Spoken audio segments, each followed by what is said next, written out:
بسم اللہ الرحمن الرحیم۔ ایک مرتبہ شمس تبریزی چند مہینوں کے لیے ایک کمرے میں بند ہو گئے اور چلہ کشی شروع کر دی۔ ان کی یہ جدائی بھی مولانا روم سے برداشت نہ ہوئی اور حضرت شمس تبریزی نے اپنی چلہ کشی تمام کی تو مولانا بہت خوش ہوئے۔ ان کی ساری بے قراری اور پسماندگی کافور ہو گئی۔ اس انتہائی خوشی کے عالم میں دیکھ کر حضرت شمس تبریزی نے مولانا کو آزمانا چاہا اور فرمایا، اے مولانا، مجھے اس وقت ایک خوبصورت عورت کی طلب ہے۔ میں تم سے اس وقت خوش ہوں گا جب تم مجھے ایک خوبصورت عورت لا کر دو گے۔ مولانا روم نے کوئی سوال و جواب کیے بغیر اپنی بیوی جو شاہ خوارزم کی بیٹی تھی اور حسن و جمال میں یکتا تھی کو اپنے مرشد کی خدمت میں پیش کر دیا۔ حضرت شمس تبریزی نے جب مولانا روم کی بیوی کو دیکھا تو فرمایا، میں نے تمہیں اس عورت کے لیے تو نہیں کہا تھا، یہ تو میری بہن اور بیٹی ہے۔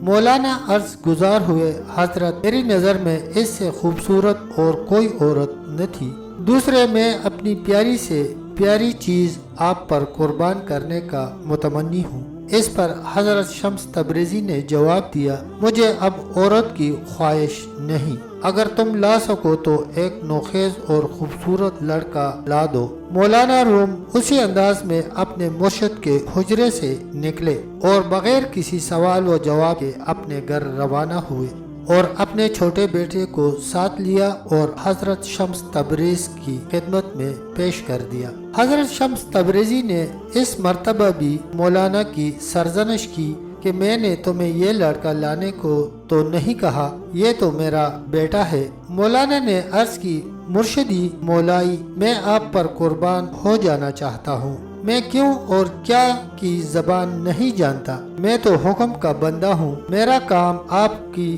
فرمان برداری کرنا اور آپ پر نثار ہو جانا ہے۔ یہ باتیں سننے کے بعد مولانا کے بیٹے کو بھی حضرت شمس تبریزی نے واپس کر دیا۔ پھر مولانا روم سے کہا، اب جاؤ اور میرے لیے شراب کا بندوبست کرو، ایسی نشہ آور شراب لاؤ جو مجھے کیف و مستی میں مبتلا کر دے۔ مولانا روم جو اپنے زہد و رکوع میں جریدہ اثر تھے، ان کے علم و حکمت اور عظمت و بزرگی کے چرچے ہر کہیں تھے، مگر انہوں نے اپنی شہرت کی پرواہ نہ کی۔ کونیا میں ایک یہودیوں کا محلہ تھا، وہاں تشریف لے گئے اور وہاں سے شراب حاصل کی اور حضرت شمس تبریزی کی خدمت میں پیش کر دی۔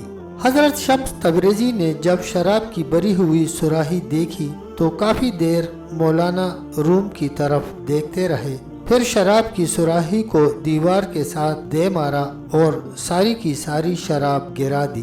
مولانا چپ چاپ کھڑے ہیں، نہ کچھ پوچھ رہے ہیں اور نہ کچھ بول رہے ہیں۔ کافی دیر کے بعد حضرت شمس تبریزی نے مولانا سے فرمایا، اے جلال الدین رومی، آج سے تمہاری عرفان و معرفت، سلوک و سہو اور جذب و سکر کی تمام منازل طے ہو گئی ہیں۔ یہ عورت، لڑکے اور شراب کی جو میں نے خواہش تمہارے سامنے کی تھی، یہ ایک آزمائش تھی، مگر تم جس طرح آزمائش میں پورے اترے ہو اس کی مثال نہیں ملتی۔ آج سے تمہیں وہ مقام حاصل ہو گیا ہے جس سے تمہارا نام رہتی دنیا تک یادگار رہے گا اور لوگ تمہاری تصانیف و تالیفات کو قیامت تک پڑھتے رہیں گے اور ان سے اسرار و رموز کی باتیں سیکھتے رہیں گے، بلکہ میں شمس تبریزی جو تمہارا مرشد ہوں، میں دنیا میں گمنام ہو جاؤں گا اور میں تمہاری نسبت سے جانا اور پہچانا جاؤں گا۔ لوگ مجھے شمس تبریزی کی بجائے مولانا روم کے مرشد کی حیثیت سے جانیں گے۔